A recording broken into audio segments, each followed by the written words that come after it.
할렐루야. 이 새벽에 하나님의 말씀을 사모함으로 나오신 우리 모든 성도님들을 축복하고 환영합니다. 오늘 우리에게 주시는 하나님의 말씀은 로마서 12장 9절부터 21절까지인데요. 봉독은 14절부터 21절까지만 하도록 하겠습니다. 본문의 말씀은 제가 봉독합니다. 너희를 박해하는 자를 축복하라. 축복하고 저주하지 말라. 즐거워하는 자들과 함께 즐거워하고 우는 자들과 함께 울라. 서로 마음을 같이하며 높은 데 마음을 두지 말고 도리어 낮은 데 처하며 스스로 지혜 있는 채 하지 말라. 아무에게도 악을 악으로 갚지 말고 모든 사람 앞에서 선한 일을 도모하라. 할 수 있거든 너희로서는 모든 사람과 더불어 화목하라. 내 사랑하는 자들아, 너희가 친히 원수를 갚지 말고 하나님의 진노하심에 맡기라. 기록되었을 때 원수 갚는 것이 내게 있으니 내가 갚으리라고 주께서 말씀하시니라. 내 원수가 줄이거든 먹이고 목마르거든 마시게 하라. 그리함으로 내가 숯불을 그 머리에 쌓아 놓으리라. 악에게 지지 말고 선으로 악을 이기라. 아멘. 오늘 말씀은 내가 숯불을 그 머리에 쌓아라 라는 제목으로 함께 나누기를 원합니다. 눈에는 눈, 이에는 이라는 이 외국의 속담을 여러분들 잘 알고 계시죠? 자, 이를 따라서 많은 나라들이 관련된 법을 제정하고 집행합니다. 자, 이 법칙의 가장 대표적인 사례가 있다면 가장 오래된 성문법인 고대 근동시대 이스라엘을 멸망시켰던 바벨론 제국의 함무라비 법전입니다. 바벨론의 법률은 피해자가 받은 피해 정도와 똑같은 벌을 범죄자에게 부과합니다. 사실 범죄자들은 범죄에 대한 대가를 반드시 받아야 합니다. 만약 죄의 대가를 치르지 않고 그들이 사회로부터 격리되지 않으면 이 땅의 질서가 무너지는 것은 물론이거니와 세상은 무법천지가 될 것입니다. 법의 테두리 안에서 범죄한 자들을 치리할 때 이 땅의 치안이 유지될 수 있는 것이죠. 죄의 대가는 이 땅의 법이 마땅히 집행해야 될 의무입니다. 하지만 이러한 인간 사회를 넘어서 이 땅을 바라보시는 하나님의 사랑과 은혜는 대가를 뛰어넘는 초월적인 역사입니다.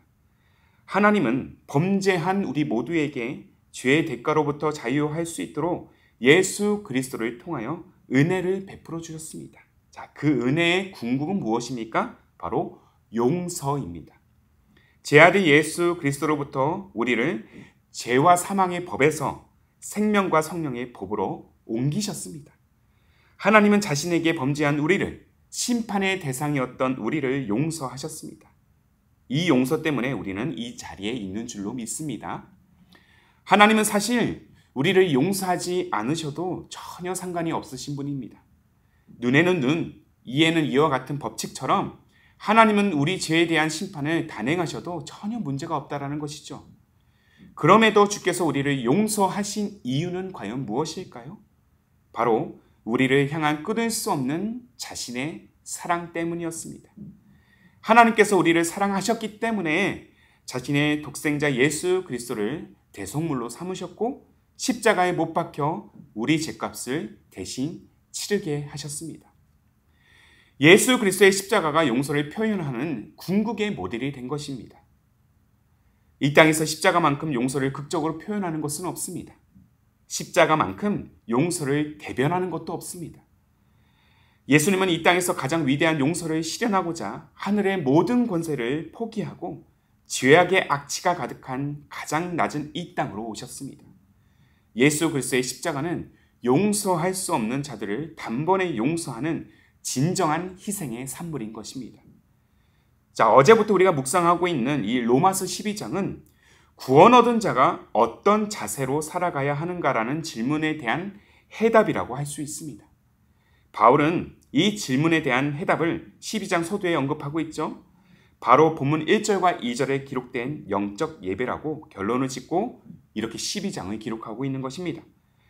그런데 이 영적인 예배는 우리가 이 자리에 나와서 또 예배를 드리는 것만이 아니라 우리의 영혼과 전 인격을 포함한 삶의 예배를 뜻하는 것입니다.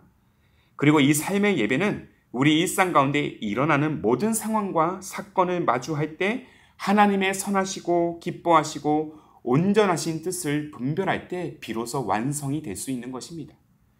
자, 그렇다면 이런 삶의 예배에 대한 궁극의 실천이 있다라면 과연 그것은 무엇일까요? 바로 사랑입니다. 그리스도께서 제자들에게 허락하신 새 계명, 곧 하나님을 사랑하고 이웃을 사랑하는 것이죠. 또한 이 사랑을 실천하기 위해서 하나님께서 가장 먼저 요구하시는 실천이 있다라면 아마도 용서일 것입니다. 이웃을 사랑하는 것은 나와 전혀 상관없는 대상보다 나를 박해하는 자들, 나에게 악을 행하는 자들, 심지어 내 원수들을 사랑하고 용서하는 데 이르러야 한다는 것이죠. 그렇다면 왜 우리는 용서하는 삶을 살아야 되는 것일까요? 바로 우리가 가진 정체성 때문입니다. 그리스도인이라는 우리의 정체성 때문인 것이죠. 그리스도인은 누구입니까? 바로 그리스도를 따르는 자들입니다. 그리스도께서 우리를 용서하신 것처럼 마땅히 우리도 그리스도의 마음으로 또한 그리스도의 사랑으로 우리의 이웃을 용서하고 선을 베푸는 인생을 살아야 한다는 것입니다. 다만 14절에 기록된 바와 같이 박해하는 자를 축복하고 또 17절과 21절에서 악을 악으로 갚지 말고 선한 일을 도모하는 것과 선으로 악을 이기는 것은 우리의 노력으로 또 우리의 의지로는 할 수 없습니다. 우리 가운데 내주하시고 또 우리를 온전한 이웃 사랑을 실천하도록 도우시는 성령의 능력으로만 감당할 수 있습니다. 성령께서 우리의 마음을 일깨워서 우리를 용서하신 그리스도의 사랑과 희생과 헌신을 깊이 우리가 묵상하고 그 사랑으로 인해서 우리 죄악이 얼마나 추악하고 더러운지를 깨달을 때 비로소 우리는 우리 원수들을 향한 용서를 실천할 수 있다라는 것이죠.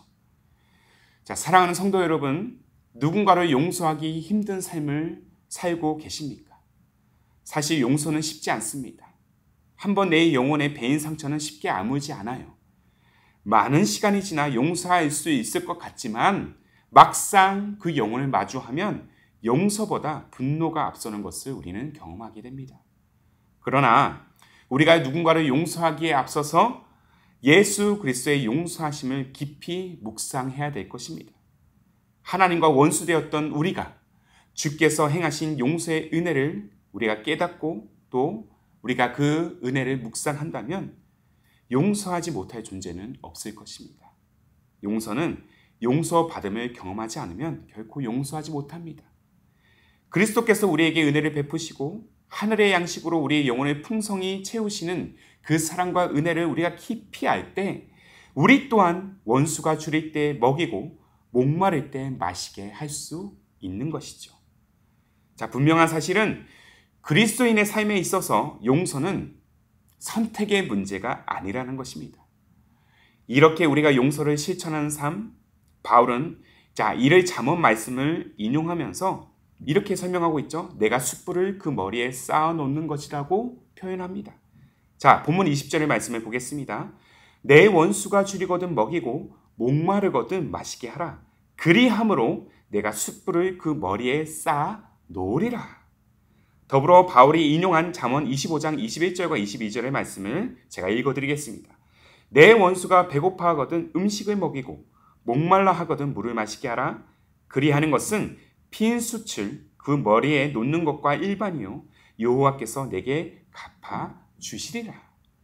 이 잠언 말씀을 바울이 본문 20절에 그대로 인용하고 있는 것을 우리는 알 수 있습니다.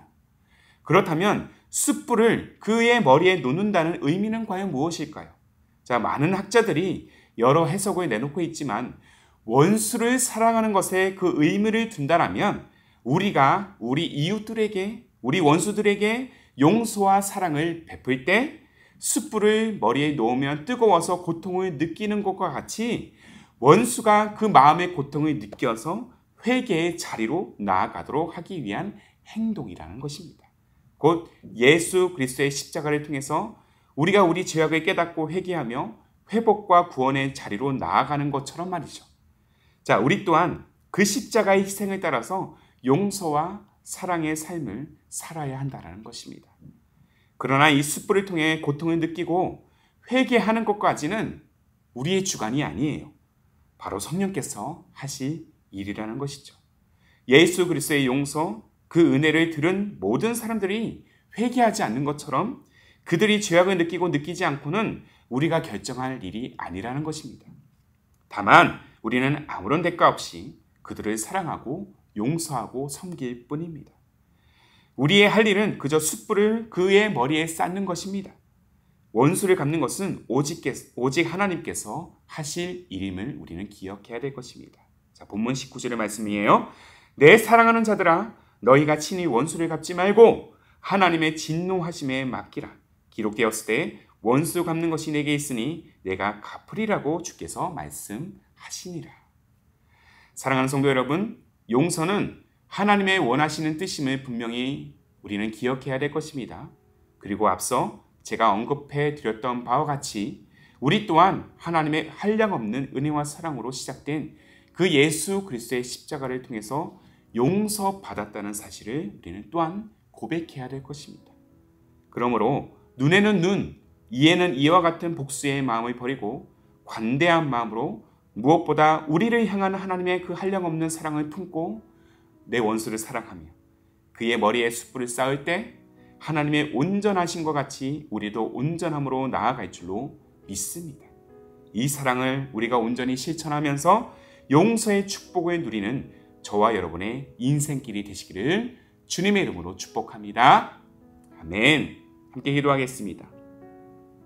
살아계신 하나님, 오늘 우리 모두가 하나님의 그 놀라운 은혜로 용서받은 존재임을 고백합니다. 매 순간 하나님의 용서하심을 따라 우리를 박해하고 원수된 자에게 용서를 베푸는 인생이 되게 하옵소서. 사랑과 긍휼로 그의 머리에 숯불을 쌓을 때 하나님의 온전하신 것 같이 우리 또한 온전한 사랑, 온전한 신앙으로 나아가도록 주님 인도하여 주옵소서. 무엇보다 우리에게 은혜를 허락하신 하나님만이 우리의 진정한 만족이 되심을 잊지 않게 하옵소서. 한량없는 사랑과 은혜로 우리를 긍휼히 여기시는 하나님의 사랑을 또한 기억합니다.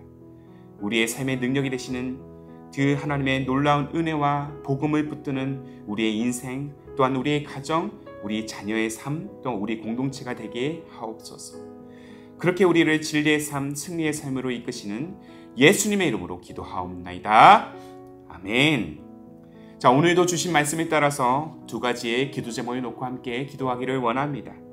먼저는 원수를 용서하고 축복하는 삶이 하나님의 뜻임을 우리가 고백할 때 십자가가 지닌 사랑의 원리를 깊이 깨달아서 선으로 악을 이기는 그러한 온전한 신앙이 되게 하옵소서. 한 걸음 더 나아가 사랑과 긍휼로 그의 머리에 숯불을 쌓을 때 문 영혼들이 하나님의 그 깊은 사랑과 은혜를 깨달아서 회개하는 역사를 목격하는 우리의 삶과 우리 공동체가 되게 하옵소서.